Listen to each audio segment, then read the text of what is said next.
Well, coming up, legal expert Ritumetsi Puri helps us unpack President Cyril Ramaphosa's urgent application to interdict the private prosecution bid by former President Jacob Zuma. We also speak to energy expert Professor Mark Swilling on nurses' 18.65% tariff hike. Meanwhile, ANC councillors Bonelo Mthembu and two others have been shot dead at the Mgondo municipality in Banda in Mpumalanga province.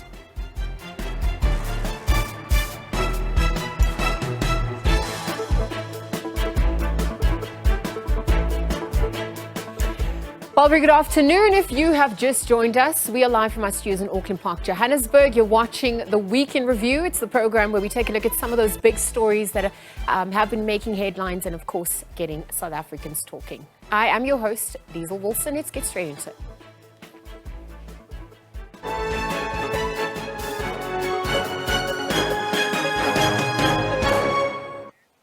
Right, so we start off by taking a look at the judgment which has been reserved in President Cyril Ramaphosa's urgent application to interdict the private prosecution bid by former President Jacob Zuma.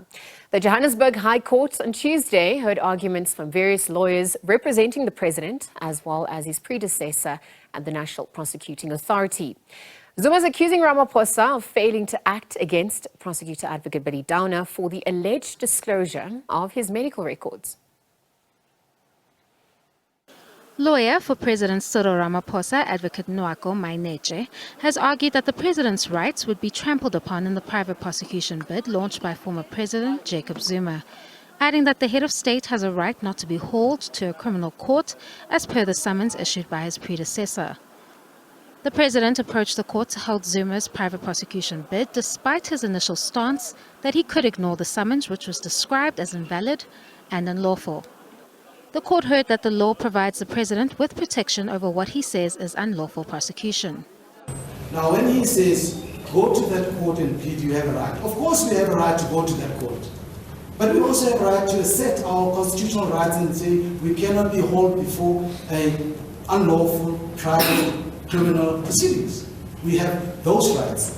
And my client has decided to assert the right. Ramaphosa's lawyer further argued that the private prosecution bid launched against the president was not in the best interest of the public. He countered the argument made by Zuma and says while the ANC conference has been concluded, his appearance before a criminal court could give effect to the step-aside resolution of the ANC, which would affect his role as head of state.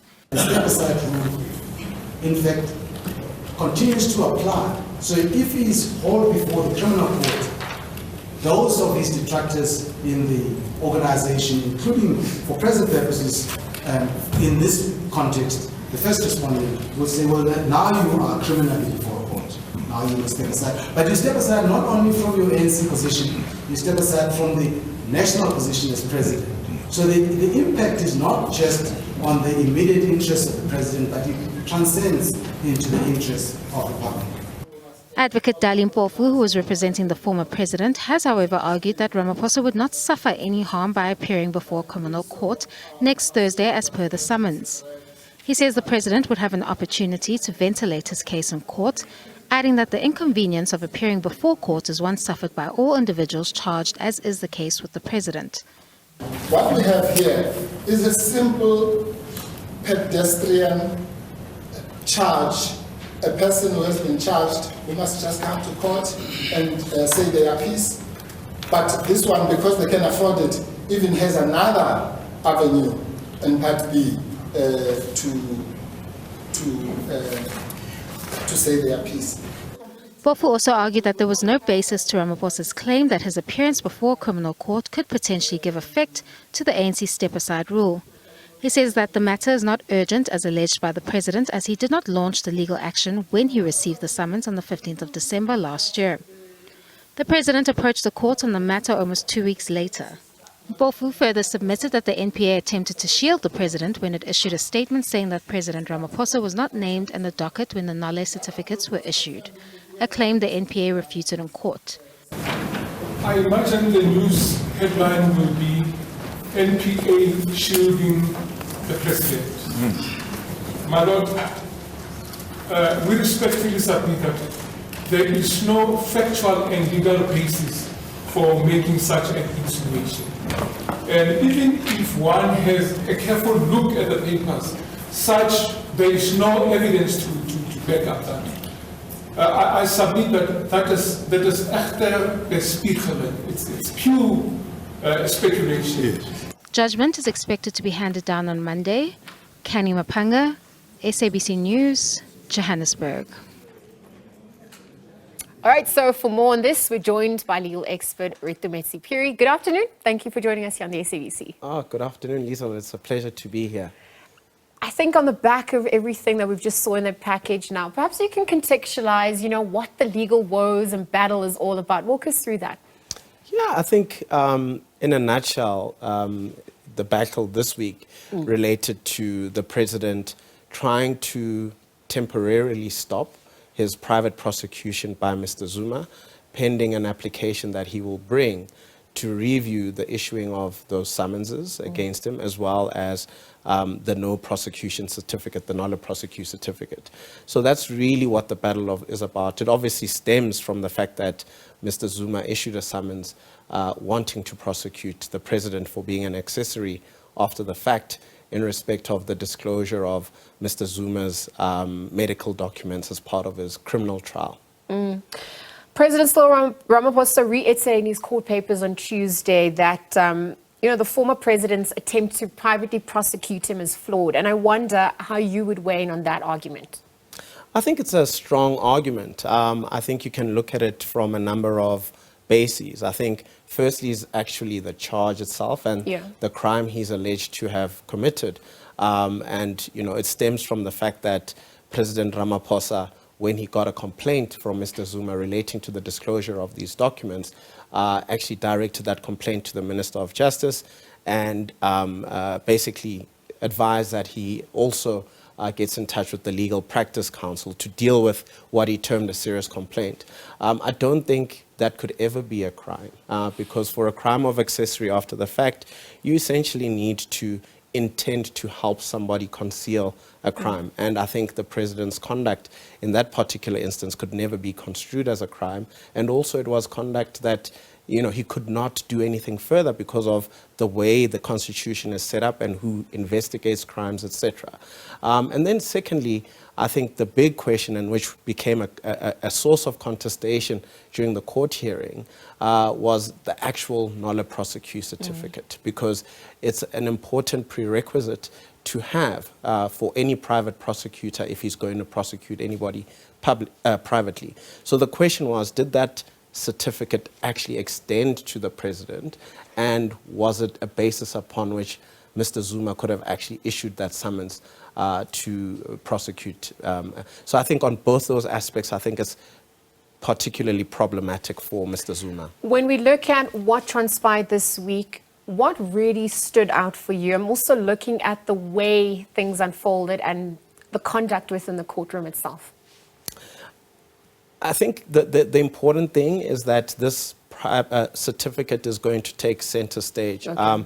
Usually in the context of an interim interdict, the court only peeks at what is to come in the second part of the application. And I think here the court will have to make some kind of an assessment around was that that certificate validly issued. Obviously, there's going to be some interesting legal questions relating to whether the matter is urgent and whether the president has actually satisfied the requirements for an interdict.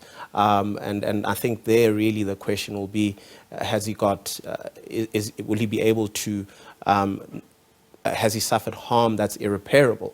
And I think there's some contestation around that to say, well, there are other mechanisms with which the president can actually deal with this matter. So it may not be ripe for an interdict, but I think the urgency point will probably be met. So what are some of the legal and political implications for the president at this point as well going forward? I think the main implication, I think, came through in the court case for how the president sees it is, firstly, there's the step-aside rule of the ANC, of which he's, the president of the party. And based on that rule, the way he interprets it, he would be required to step aside because of the bringing of these charges against him. And obviously, he would then also have to step aside as the country's president. So I think to the office of the president and the administration of the executive, there are real implications, for this private prosecution being brought by Mr. Zuma. When we look at the timing of all this unfolding, in the grander scheme, we know that there's 2024 elections, but in December, obviously, there was the ANC's National Elective Conference. When there are comments alluding to the private prosecution being politically motivated, how would you weigh in on that, given that it was served on the eve of the ANC's elective conference? Mr. Zuma denied this in court in his papers and also in the oral submissions that were made this week. It was denied.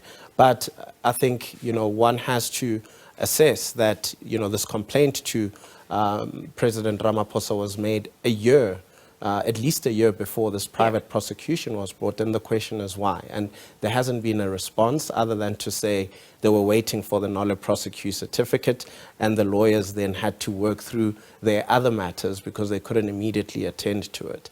But I don't think that is convincing, given what we saw transpire, for instance, at the ANC conference itself.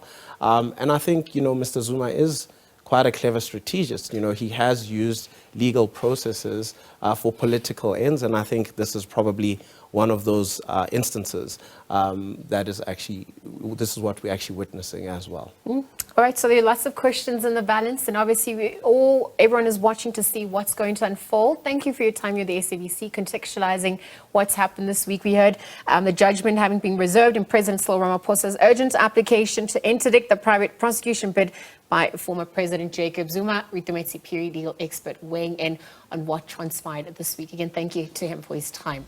Let's take a quick ad break and continue with more news on the other side. We'll be right back. Stay tuned.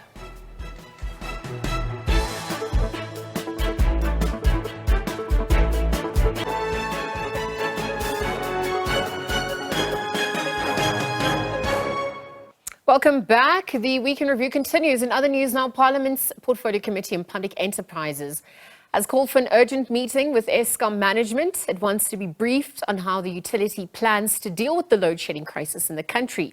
Agri-SA has also called for a meeting with Eskom, saying this latest round of level 6 blackouts is a disaster for the industry. Level 6 load shedding has South Africans fuming. But level 6 load shedding during a heat wave, a first for the country according to Agri-SA, will cause more damage than just making South Africans hot under the collar. Agri-SA says this will lead to a massive disaster if not addressed immediately. And this has terrible implications for your irrigation farmers in the Northern Cape. Those farmers pump huge amounts of water from the Orange River, the Vaal River, and currently, due to load shedding, they stand to lose their entire crop, especially maize crop, also your perennial crops, trees, and so forth. This is a massive, massive disaster. Van der Riede acknowledges load shedding will be around for the foreseeable future. In the meantime, our proposal is declare agriculture as an essential service, because your economy starts or falls with agriculture. If people don't have food, or you have massive spike in food inflation, and food becomes unaffordable, it's going to lead to social instability. The Federation, which is also hoping to urgently meet with Eskom, is asking Parliament to untie the hands of Eskom's management. The body cites the billions owed to Eskom by municipalities as a stumbling block. Now, we cannot continue down that path. How are you able to produce a product but nobody is prepared to pay for that product? And thirdly, they must really give Eskom the necessary support to ensure that our infrastructure, or Eskom's infrastructure, that it can really manage the additional power that can be generated by households, by factories out there. According to Van der Riede, Agri-SA will be meeting Agriculture, Land Reform and Rural Development Minister Toku Didiza. They have also called for a meeting with the Finance and Public Enterprises Ministers. Chairperson of Parliament's Portfolio Committee on Public Enterprises, Kaya Magatla, says it's hoping to meet with Eskom next week, where it wants to be briefed on the contributing factors to the current situation and Eskom's plans to deal with it. Abra Barbia, SABC News, Parliament. Meanwhile, Democratic Alliance leader John Steenhuisen has written to President Cyril Ramaphosa requesting an urgent meeting on the power crisis. He wants to discuss the system failures and share what the party calls meaningful reforms for the sector. The DA says the announcement of stage 6 load shedding till further notice does not bode well for the country. Party leader John Steenhuisen says this poses the gravest threat to the country's economy and social stability. He says high-level load shedding over an extended period will have devastating effects on the most vulnerable citizens. We're now sitting in the worst opening month of load shedding in the history of the Republic of South Africa. We keep being told things are going to get better. They're not getting better. And keeping on doing the same thing is the wrong thing to do. One energy sector analyst agrees poor communities who cannot provide solutions for themselves will be severely impacted. South Africa is in deep trouble when it comes to the supply of electricity in the system. We have a very unreliable system that there are lots of breakdowns that happen regularly, and these we don't seem to be in control over. She says while government is now coming to the table with a financial solution, the debt at Eskom dates back years, and this response by government is reactive rather than proactive. Malaysia also says the lack of a proper, credible plan and timelines and reviews of whether the plan is successful doesn't help. Energy is a critical input to the economy. Whether you're looking at the water sector, water infrastructure, for you to get water, you need to pump in. There's a lot of input that comes from energy. Whether you're looking at the ICT sector and the reliability of that, it's impacted by the energy sector. On the subject of renewables, Malaysia says South Africa can't afford to rely on renewables only. She says the country can supplement with renewables by adding to the grid and for environmental reasons, but renewables will have to work in tandem with coal fire. Steenhuisen agrees relying on renewables only in the short term is not possible. We need a base load. Coal is currently providing that base load. You can't just simply remove the base load and then expect renewables to fill that gap immediately. Over the medium to long term, we can start the transition there, and already places like the city of Cape Town are using renewables to plug in and try and top up the grid. But until we've got a sustainable base load, I don't think that is the case. He says he has asked President Ramaphosa for a meeting so that he can tell DA voters what to expect. The president said he did not respond to queries about whether or not a meeting will be scheduled. Abra Barbia, SABC News, Parliament. Well, Professor Mark Swilling, energy expert, weighs in for more. Prof, good afternoon. Thank you for your time here on the SABC. Good afternoon. So, the South African government, obviously led by President Cyril Ramaphosa, is exploring urgent measures that's going to be undertaken to mitigate against the impact of load shedding to date. And, you know, we've been hearing this song being sung for quite some time now. So, I think to contextualize this chat, perhaps you could talk to us about the Eskom's annual financial report that was released back in December of 2022, on the 23rd of December. Perhaps you could walk us through what the technical and financial metrics are behind the grim reality we're facing today. Well, the grim reality that we're facing today is massive increases in energy prices, over 30% over the next 2 years. And what we need to realize is that NERSA sets the prices, not Eskom. Eskom recommends prices to NERSA, and over many, many years, NERSA has not approved the increases that Eskom has requested. And the increases that Eskom has requested are in line with its operating costs. So Eskom has to cover the cost of operations, the cost of debt, as well as investment in new capital, maintenance and repair. And for that, it needs an income, and it can get that income either from those who pay for electricity or from the government. And if NERSA does not approve increases in line with what Eskom wants, then government has to contribute more, which is what has been happening over time. But now government doesn't have the capacity to continue to do that. And so Eskom has no choice but to insist on price increases.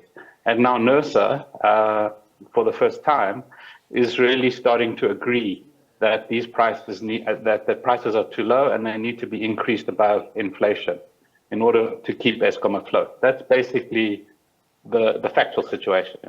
So Prof, beyond poor decision-making and corruption, amongst other factors, just on the back of what you're saying, did NERSA have no other choice but to grant this hike increase at this point? Well, they granted an increase which is lower than what Eskom actually requested. Yeah. Without continuing bailouts by government, there's no other way for Eskom to continue to claw back the funding that it requires. Obviously, it needs, as your report indicated, it needs to claw back the huge amount of money that local government also owes them, and for that they need government support. But overall, I mean, Eskom is dealing with an old, aging coal-fired power fleet. Average age of the power stations is 41 years old. The aging power stations, coupled with corruption, coupled with sabotage, coupled with the inefficiencies in building Medupi and Kusile, which have more than doubled the price of those two power stations, has contributed to the nearly 400 billion rand debt that Eskom now faces. But the minister has said that they're considering taking over between 1/3 and 2/3 of that debt. So then, Prof, on the back of that, in announcing the tariff decision, the regulator also said that the hikes were conditional upon Eskom ramping up efficiencies in areas within its control, including plant performance, amongst others. But that doesn't seem to be happening. We are also on stage 6 at this point. So how is that also going to impact this announcement? Well, that conditionality is a subject of quite a lot of debate because it's unclear how that is going to be actually enforced. And if it's not enforceable, and if that means that the price increases are delayed, that is going to worsen Eskom's financial position, which means they're going to have less money than they would have liked to maintain and fix the machines, and that in turn is going to worsen the load shedding situation. So we're in a bit of a catch-22, and it's not really NERSA's role to actually monitor that performance. As we then look at solutions and the way ahead, let me, look at it on a local level, and then we can explore globally as well. What are your thoughts on exploring alternatives for provinces, the route that Premier Alan Winde has gone in terms of taking ownership of energy futures and reducing its over-dependence on Eskom as a province? Do you think this is a stance that other, premiers should be taking for the provinces at this point? Well, various of the provinces are already talking about that. So that's one solution. Another solution is many municipalities in different parts of the country, like Johannesburg, for example, are talking about similar kinds of solutions, reducing their dependence on Eskom. But actually the best and fastest way to help reduce the pressure on the grid is for businesses, mines, malls, and households to invest in solar panels and batteries, because that is probably the quickest way in which one could relieve pressure on the grid. For example, instead of spending billions on the car power ships, why not give every household a couple of panels and a battery? And that would massively reduce pressure on the grid. And obviously it's geared to people with additional resources, right? We're obviously looking at this is also impacting South Africa at large. And from a local level, we're going to look at, what's transpiring globally. World Economic Forum is happening next week. And I wonder how President Cyril Ramaphosa is going to be selling South Africa to potential investors in Davos, given the fact that there's now this tariff increase, but we're on stage 6 of load shedding. Well, I mean, what the delegation going to Davos is really going to be promoting, and I'm part of that delegation, is the Just Energy Transition Partnership Investment Plan, which was announced at the end of last year at COP27.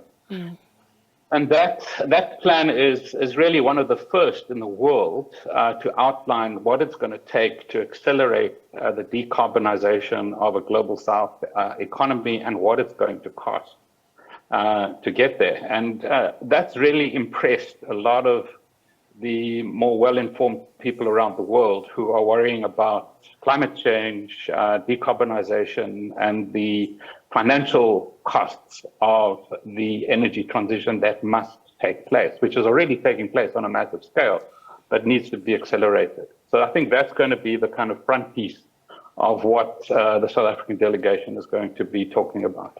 Yes, absolutely. South Africa was the first country to present at COP27 on that just energy transition plan. And I think as we just look forward, because this is obviously long-term solutions as well, in the interim, as we look at mitigating against the problem to date, what is next? You know, there's talks about incorporating private investors at this point. How would you weigh in on that alternative? Well, we need to mobilize all of South Africa's financial resources, public and private, in order to address this challenge rapidly and on scale. The bottom line is this: all the power stations are being pushed to the limit to keep the lights on. Therefore, there is no space to take any of those machines offline and fundamentally overhaul them, which doesn't take days or weeks; it takes months. So the only way in which Eskom is going to be able to really start fixing the machines is when there's additional generation capacity on the grid. And the quickest and cheapest way to bring additional generation capacity onto the grid is with renewables. So all the big decisions have been made to procure large amounts of renewables, up to around 16 gigawatts is in the pipeline. If we get 10, according to the National Planning Commission, 10 gigawatts onto the grid within the next 2 years, we could end load shedding and create space for Eskom to start fixing the machines properly. What that means is we can expect load shedding probably to get worse over the next 2 years, I'm afraid to say. And that's why we need to emphasize people must find their own solutions. And in finding our own solutions, obviously this has ripple effects across businesses, across schooling, etc. This is also going to impact modus operandi. What do you see that scenarios unfolding in that sense as we reimagine, you know, the way forward? Well, as the prices of electricity go up, and as the supply of electricity gets worse, as we shift into the new normal, which is stages 4 to 6 load shedding, that creates a massive incentive for businesses and households to find their own solutions. And it also creates a financial opportunity for a large number of businesses who are saying to users, to businesses, to households, saying, listen, all you have to do is pay us slightly less than what you pay Eskom, and we'll put solar and battery onto your rooftops, and you will be free from load shedding forever. I'm installing a system like that at the moment, for example.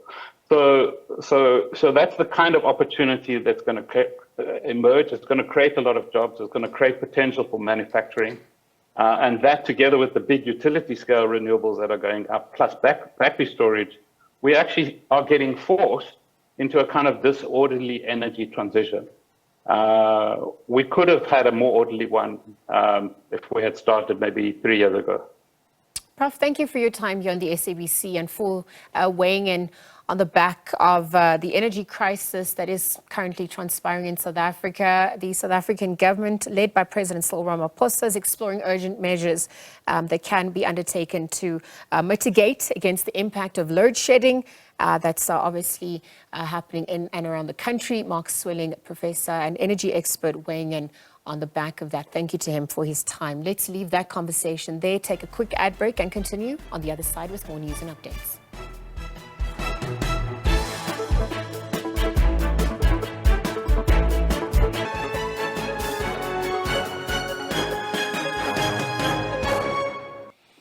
Welcome back. We continue with other news now. ANC councillor Sibonelo Mthembu With 2 other victims were shot and killed last night at the Mkondo municipality in Banda in Mpumalanga.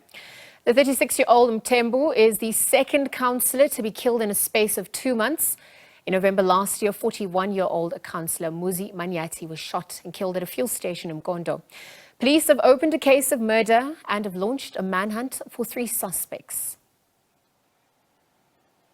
The Provincial Commissioner of the SAPS in Mpumalanga, Lieutenant General Zuma, Daphne Manamela, has strongly condemned the fatal shooting incident whereby the councillor, identified as Mr. Sibonelo Mtembu, age 36, as well as 2 other males were fatally shot at Long's home in Piet Retief on Friday, 13 January 2023, around 8 p.m.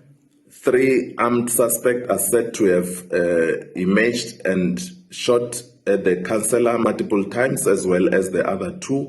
One of them is a mechanic, and the other one was driving at the time he was shot.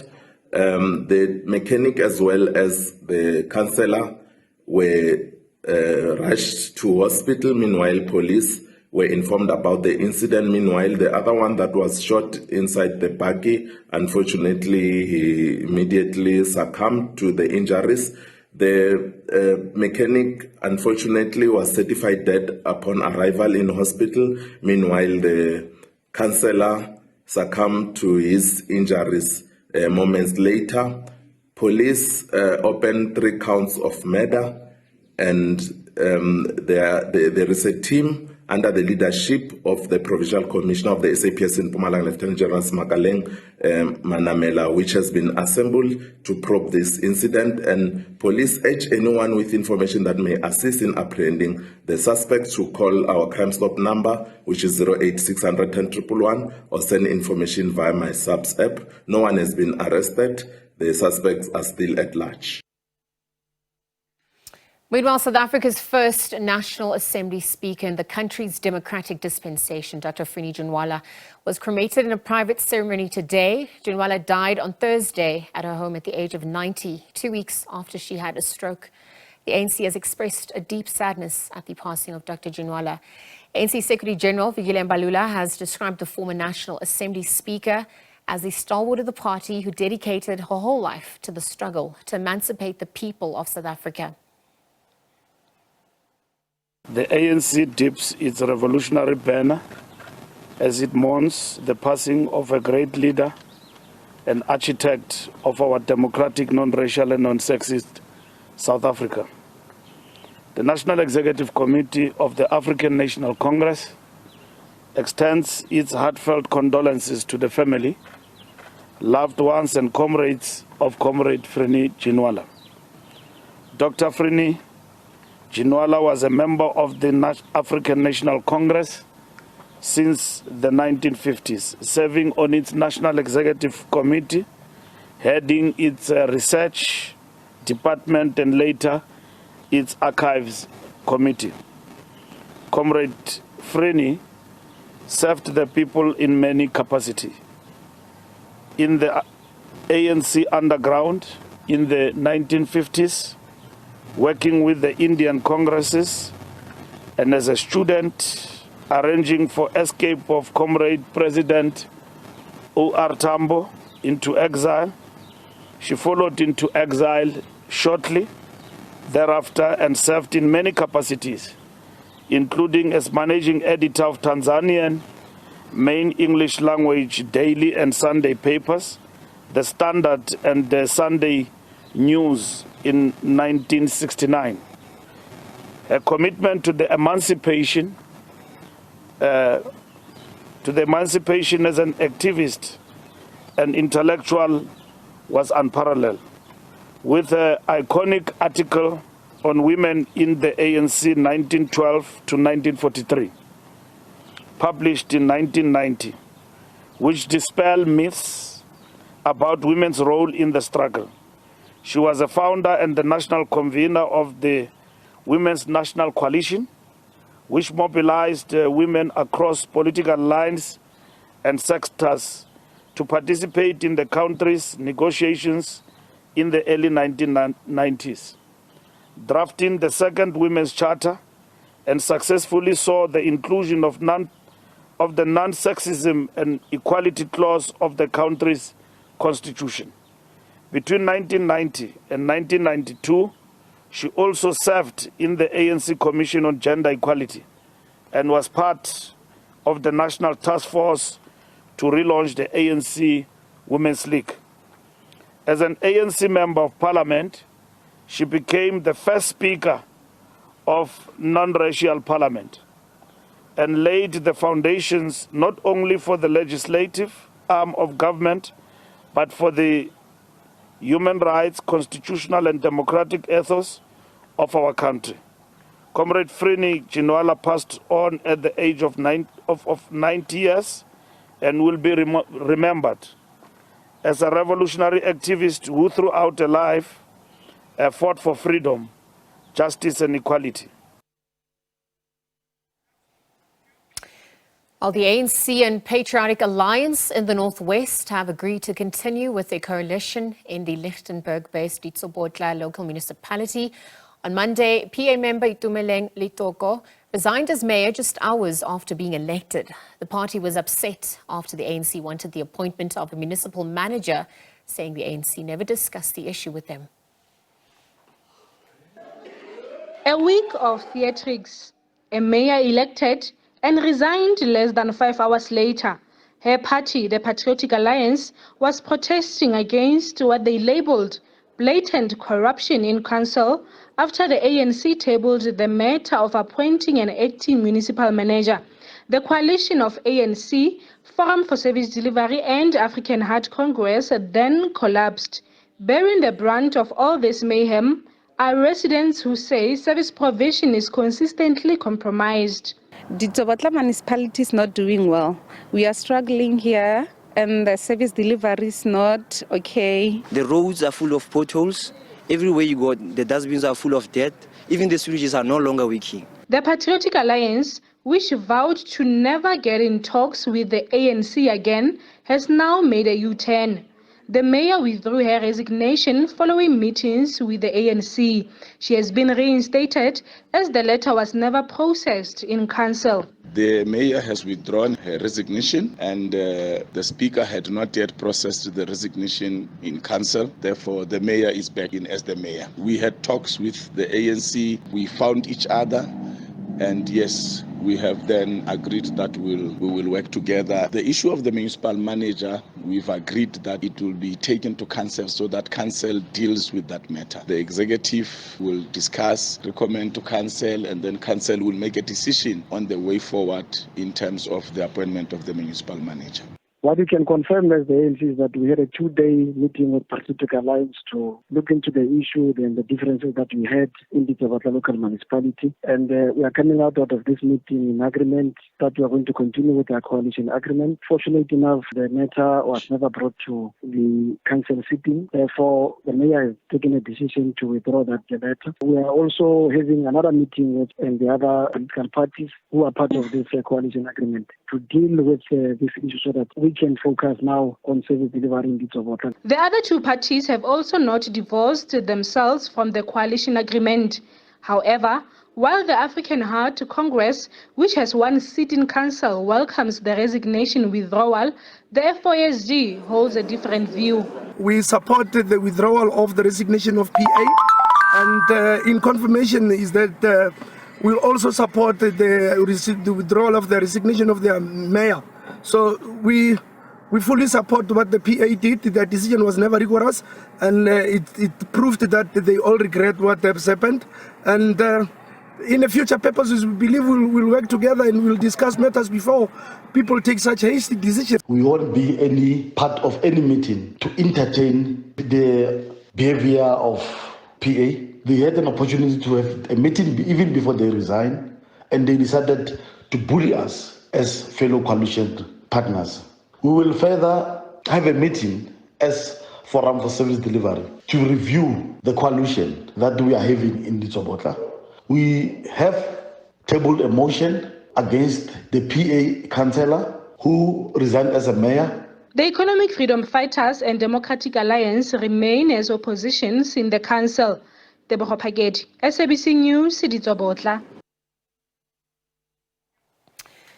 Well, in other news, the family of the late anti-apartheid activist Wintlanya Mqau claims that the African National Congress in the Northern Cape has neglected them. They say that this comes despite Mqau's significant contribution to the struggle for freedom.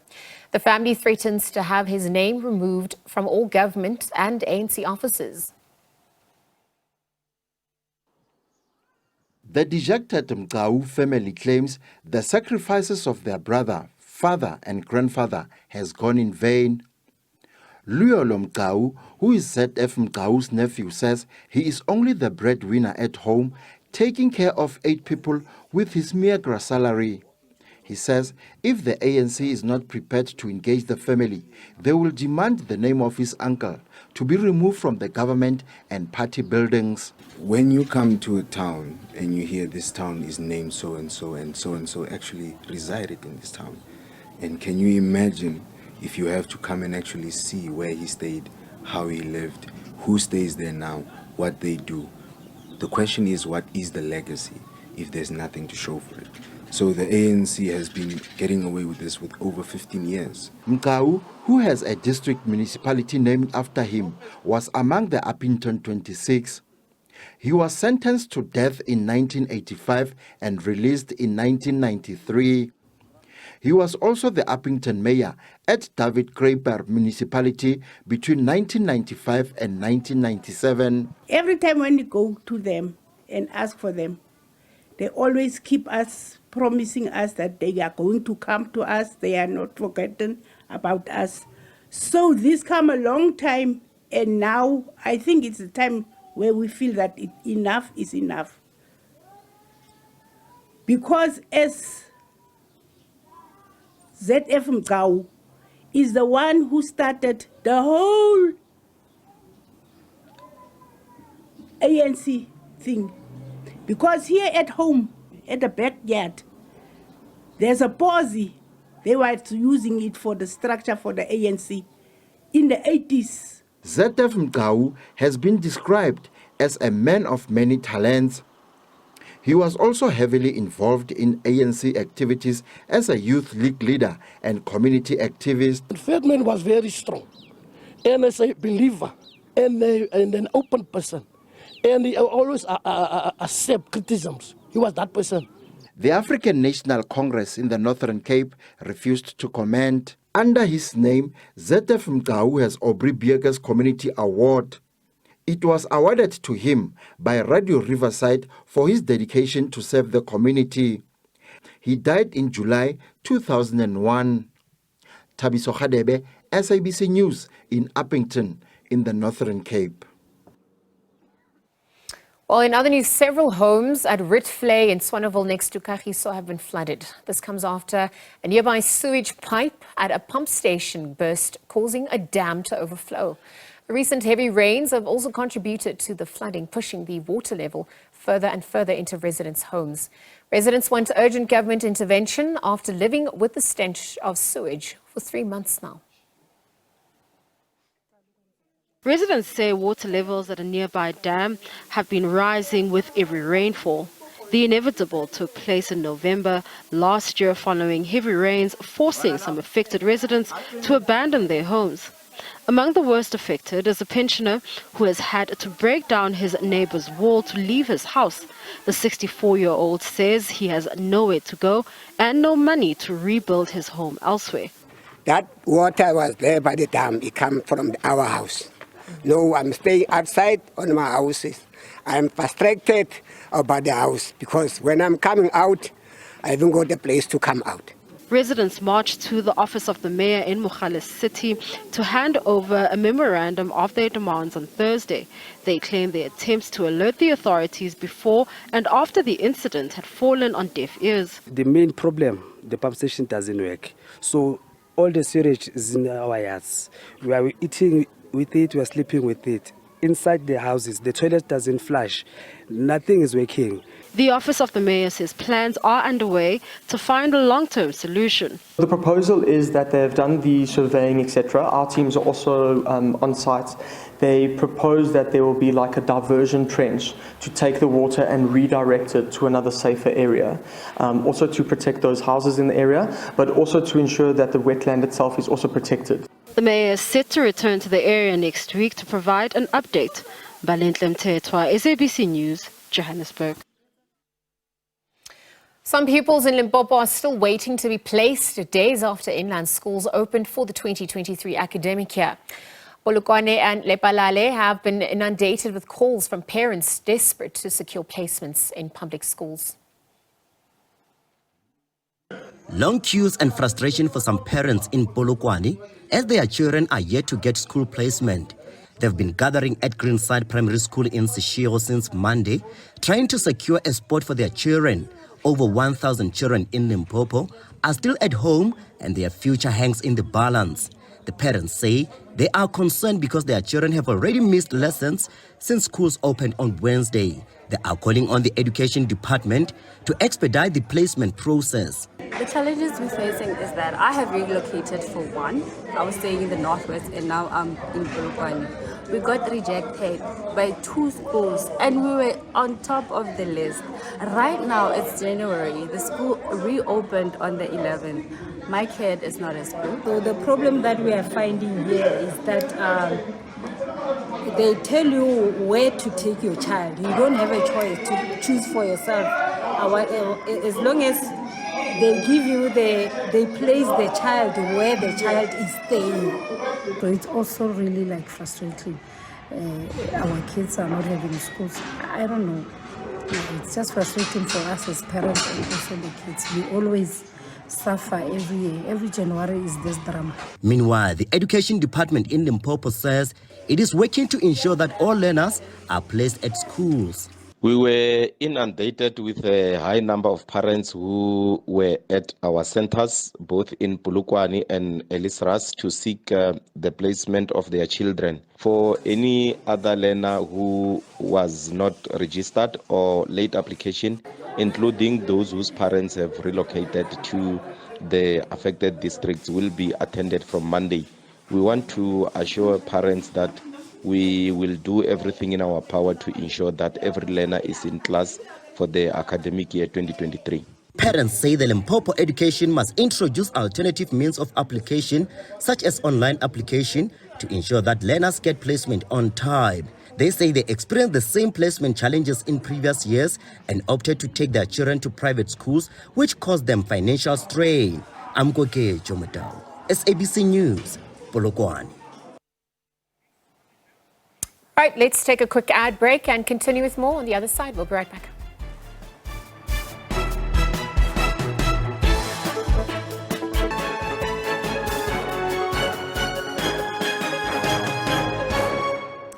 Welcome back. Let's continue now with other news. Zimbabwean President Emerson Mnangagwa has signed a bill outlawing industrial action lasting more than 3 days by healthcare workers in the country.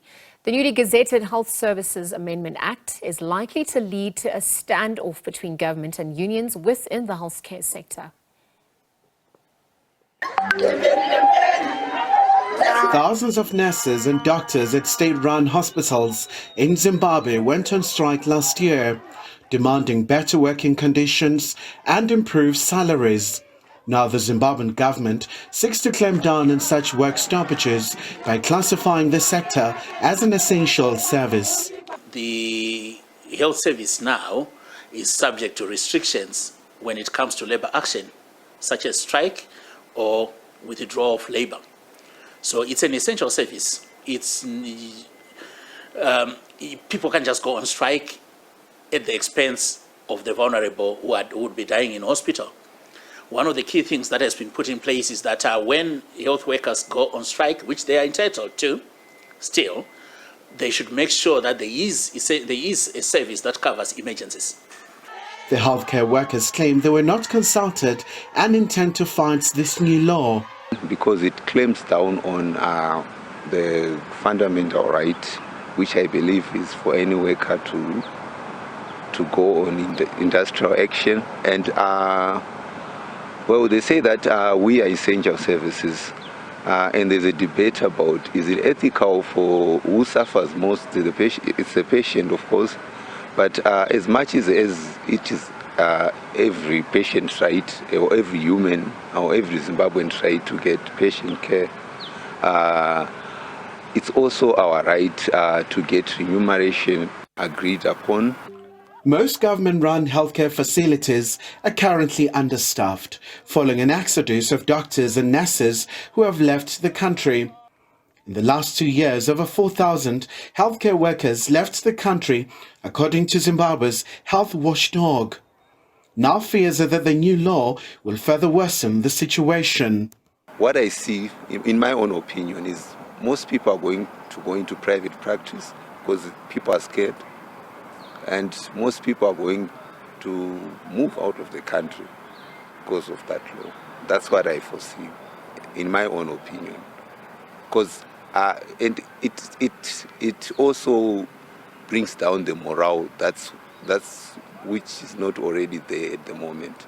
It's like it's clamping down on us. So the morale, the small morale we had, I believe most people are not going to take this as a very good way to go about it. According to the law, anyone inciting or organizing collective job action in defiance of the new conditions can be tried for a criminal offense and, if found guilty, fined or jailed for 6 months. However, the government has defended the new law and maintains it's not meant to clamp down on dissent. What the government has done is just harmonize our practice here in Zimbabwe with international practice. In the UK, a territory I'm very familiar with, including the healthcare part of it, the doctors cannot go on strike, all of them. The issue of essential emergency care is always, it's natural, it's part of them. Even if there is a crisis, doctors on strike will just come back and to say, now let's attend to that crisis. Health Services Board has been dissolved and a new Healthcare Services Commission will be established. Some now foresee a protracted standoff between government and the healthcare workers. All of this unfolds as Zimbabwe gears up for the hotly contested elections this year. Khalihle Khumalo, SABC News, Johannesburg. Well, Human Rights Watch says African leaders have failed to tackle widespread abuses against civilians by state security forces and non-state armed groups. It adds that these violations happened against the backdrop of backsliding on democratic safeguards and the rule of law. The African Union and sub-regional mechanisms have been urged to adopt measures to ensure rigorous human rights monitoring and as well as reporting within areas of conflict and to avert further atrocities and humanitarian catastrophes. Some of the most egregious human rights violations continue to cascade in the context of conflicts. Civilians have continued to bear the brunt of armed conflict, communal violence, political and social unrest, as well as government repression against critical and independent voices in several African countries. All of this has resulted in the destruction of lives and livelihoods. The African Union has attempted to address as well the resurgence of military coups we've seen, particularly in West Africa. There was an AU Extraordinary Summit on unconstitutional coups in May of last year, where the African Union condemned terrorism, violent extremism, and all forms of unconstitutional changes of government. The East Africa region, one of the major trends that we have observed over the past year is the abuses by security forces and armed groups in the region. Starting with Kenya, I think the issue of extrajudicial killings and disappearances has persisted. We have seen some encouraging comments from the current president, but we haven't seen tangible steps or measures that the president has put in place. Oh, that's it for today. Thank you very much for tuning in. Tomorrow we take a look at the week ahead. For myself and the team, until then, it's goodbye for now.